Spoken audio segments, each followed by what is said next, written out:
வணக்கம் நேர்களே. ஐரோப்பிய செய்திகளின் மதிய நேர செய்திகள். முதலில் தலைப்புச் செய்திகள். உக்ரைனுக்கு புதிய ஏவுகணை தடுப்பு ஆயுதங்களை வழங்கும் பிரான்ஸ். பிரித்தானியாவில் மாணவிக்கு இரவோடு இரவாக 200 மின்னஞ்சல்கள் அனுப்பிய ஆசிரியரால் சர்ச்சை. உக்ரைன் தாக்குதலில் உருவான பெருநெருப்பு ரஷ்யாவுக்கு ஏற்பட்ட பெரும் பின்னடைவு. ஸ்பெயினில் விடுமுறை விடுதியில் பயங்கர தீ விபத்து, பலர் சிக்கி தவிப்பு. பிரிட்டன் மின் நிலையத்தை முடக்கிய ஈரான் ஹேக்கர்கள். சிரியாவில் உள்ள விமானப்படை தளம் மீது இஸ்ரேல் தாக்குதல், துருக்கி ராணுவ ரேடார் திட்டமே காரணம். பிரித்தானியாவின் லேபர் கட்சியின் திருமண திட்டங்கள் ஒரு நகைச்சுவை, விமர்சகர்கள் சாடல். இனி விரிவான செய்திகள். உக்ரைனுக்கு புதிய ஏவுகணை தடுப்பு ஆயுதங்களை வழங்கும் பிரான்ஸ். உக்ரைனுக்கு புதிய இடைமறிப்பு ஏவுகணை தடுப்பு சாதனங்களை வழங்கப் போவதாக பிரான்ஸ் அதிபர் இமானுவேல் மக்ரோன் அறிவித்துள்ளார். ரஷ்யாவின் தொடர் வான்வெளி தாக்குதல்களிலிருந்து உக்ரைனின் வான்வெளியை பாதுகாக்கும் நோக்கத்துடன் இந்த ராணுவ உதவிகள் வழங்கப்படுகின்றன. உக்ரைன் நாட்டின் பாதுகாப்பை வலுப்படுத்த தேவையான அனைத்து உதவிகளையும் பிரான்ஸ் தொடர்ந்து வழங்கும் என்று மக்ரோன் உறுதியளித்துள்ளார். இந்த புதிய ஏவுகணைகள் உக்ரைனின் வான் பாதுகாப்பு அமைப்பை மேலும் சக்தி வாய்ந்ததாக மாற்றும் என எதிர்பார்க்கப்படுகிறது.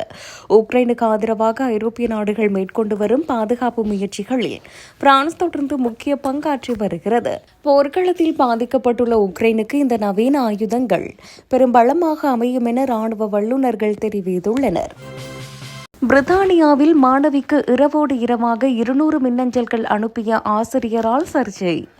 பிரித்தானியாவில் ஆப்கான் ஆசிரியர் ஒருவர் தனது பாடசாலையில் படிக்கும் மாணவி ஒருவருக்கு தொடர்ந்து பல மின்னஞ்சல்களை அனுப்பியுள்ளார். இரவு நேரங்களில் மட்டும் அந்த மாணவிக்கு 200க்கும் மேற்பட்ட மின்னஞ்சல்களை அவர் அனுப்பியதாக தகவல்கள் வெளியாகியுள்ளன. இத்தகைய முறையற்ற செயலிலும் கூட அந்த ஆசிரியர் தனது வேலையை இழக்காமல் தொடர்ந்து தக்க வைத்துக் கொண்டுள்ளது சர்ச்சையை ஏற்படுத்தியுள்ளது. மாணவியின் பாதுகாப்பு மற்றும் நல்வாழ்வை கருத்தில் கொள்ளாமல் நிர்வாகம் இத்தகைய நடவடிக்கைகளுக்கு அனுமதித்திருப்பது கண்டனத்திற்கு உள்ளாகியுள்ளது. கல்வி நிறுவனங்களில் பணிபுரியும் ஆசிரியர்களின் நெறிமுறைகள் மற்றும் மாணவர்களின் பாதுகாப்பு குறித்த கேள்விகளை இந்த சம்பவம் எழுப்பியுள்ளது. சம்பந்தப்பட்ட ஆசிரியர் மீது கடுமையான ஒழுக்காற்று நடவடிக்கை எடுக்கப்பட வேண்டும் என பல தரப்பிலிருந்தும் கோரிக்கைகள் வலுத்து வருகின்றன.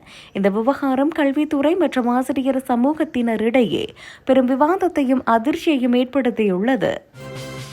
உக்ரைன் தாக்குதலில் உருவான பெருநெருப்பு ரஷ்யாவுக்கு ஏற்பட்ட பெரும் பின்னடைவு.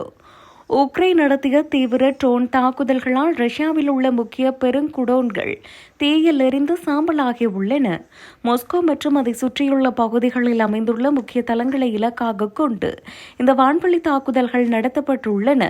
இந்த தாக்குதல்களின் காரணமாக குடோன்களில் பயங்கர தீ விபத்து ஏற்பட்டு வானுயர்ந்த கரும்புகை அப்பகுதி முழுவதும் சூழ்ந்துள்ளது. ரஷ்யாவின் முக்கிய தளவாடங்கள் மற்றும் தளங்களை இலக்காக கொண்டு உக்ரைன் தனது தாக்குதல் நடவடிக்கைகளை தீவிரப்படுத்தியுள்ளது. இந்த திடீர் வான்வெளி தாக்குதலால் ரஷ்ய பாதுகாப்புத் துறைக்கு மிகப்பெரிய பொருட்சேதமும் அதிர்ச்சியும் ஏற்பட்டுள்ளது. உக்ரைனின் இந்த தொடர் தாக்குதல்கள் ரஷ்யாவின் போர் முயற்சிக்கு பெரும் சவாலாகவும் பின்னடைவாகவும் மாறியுள்ளன.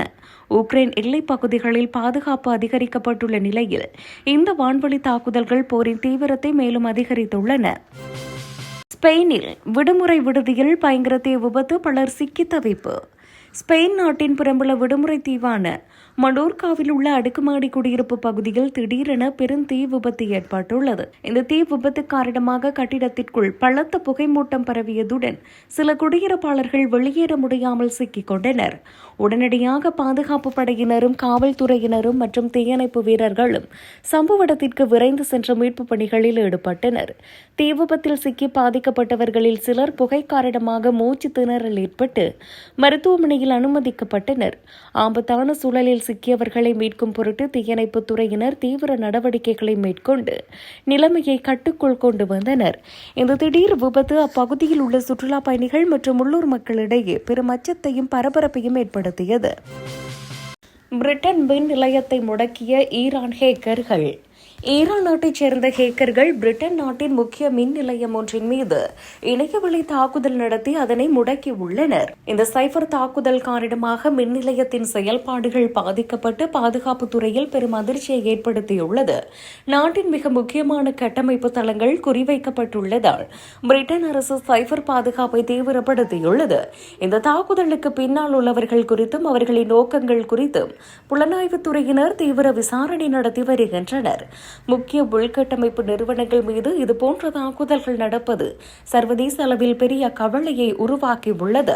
எதிர்காலத்தில் இதுபோன்ற அச்சுறுத்தல்களை தவிர்க்கவும் நாட்டின் மின் கட்டமைப்பை பாதுகாக்கவுமான அவசரகால பாதுகாப்பு நடவடிக்கைகள் மேற்கொள்ளப்பட்டு வருகின்றன. இந்த தாக்குதல் சம்பவம் நாட்டின் சைபர் பாதுகாப்பு மற்றும் உள்கட்டமைப்பு மீதான பாதுகாப்பை மேம்படுத்துவது குறித்த அவசர ஆலோசனைகளை கூட்ட வழிவகுத்துள்ளது. சிரியாவில் உள்ள விமானப்பட தளம் மீது இஸ்ரேல் தாக்குதல் துருக்கி ராணுவ ரேடார் திட்டமே காரணம். சிரியாவில் உள்ள விமானப்படை தளம் ஒன்றை இலக்காக கொண்டு இஸ்ரேல் வான்வழி தாக்குதல்களை நடத்தியுள்ளது. துருக்கி நாட்டு ராணுவம் அங்கு ரேடார் கருவிகளை பொருத்த திட்டமிட்டிருந்ததே இந்த தாக்குதலுக்கான முக்கிய காரணம் என்று நம்பகமான வட்டாரங்கள் உறுதிப்படுத்தின. மத்திய கிழக்கு நாடுகளில் நிலவி வரும் பதற்றமான சூழலில் துருக்கியின் ராணுவ தலையீட்டை தடுக்கும் விதமாக இஸ்ரேல் இந்த அதிரடி நடவடிக்கையை மேற்கொண்டுள்ளது. இந்த தாக்குதலால் சிரியாவின் விமானப்படை தளத்தில் பெரும் சேதம் ஏற்பட்டுள்ளதாகவும் பாதுகாப்பு வட்டாரங்களில் இது விவாதத்தை ஏற்படுத்தியுள்ளதாகவும் கூறப்படுகிறது. பிராந்தியத்தில் இஸ்ரேல் மற்றும் துருக்கி நாடுகளுக்கு இடையேயான ராஜதந்திர மற்றும் ராணுவ மோதல் மேலும் தீவிரமடைந்து வருவதை இந்த சம்பவம் வெளிக்காட்டுகிறது. மத்திய கிழக்கு அரசியல் மற்றும் பாதுகாப்பு விவகாரங்களில் இந்த வான்வழி தாக்குதல் புதிய திருப்பத்தை ஏற்படுத்தியுள்ளதுடன் சர்வதேச நாடுகளின் கவனத்தையும் ஈர்த்துள்ளது. பிரித்தானியாவின் லேபர் கட்சியின் திருமண திட்டங்கள் ஒரு நகைச்சுவை, விமர்சகர்கள் சாடல்.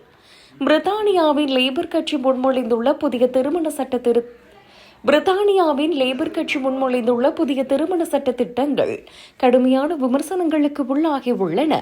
இந்த திட்டங்களை எவரும் கோராத நிலையிலும் இது முற்றிலும் ஒரு நகைச்சுவையான மற்றும் குழப்பமான சட்ட திருத்தமாக உள்ளதாக விமர்சகர்கள் கருத்து தெரிவித்துள்ளனர். சட்ட ரீதியான சிக்கல்களை தீர்ப்பதாக கூறிக்கொண்டு கொண்டுவரப்படும் இந்த மாற்றங்கள் மேலும் குழப்பத்தையே ஏற்படுத்துகின்றன என சுட்டிக்காட்டப்பட்டுள்ளது.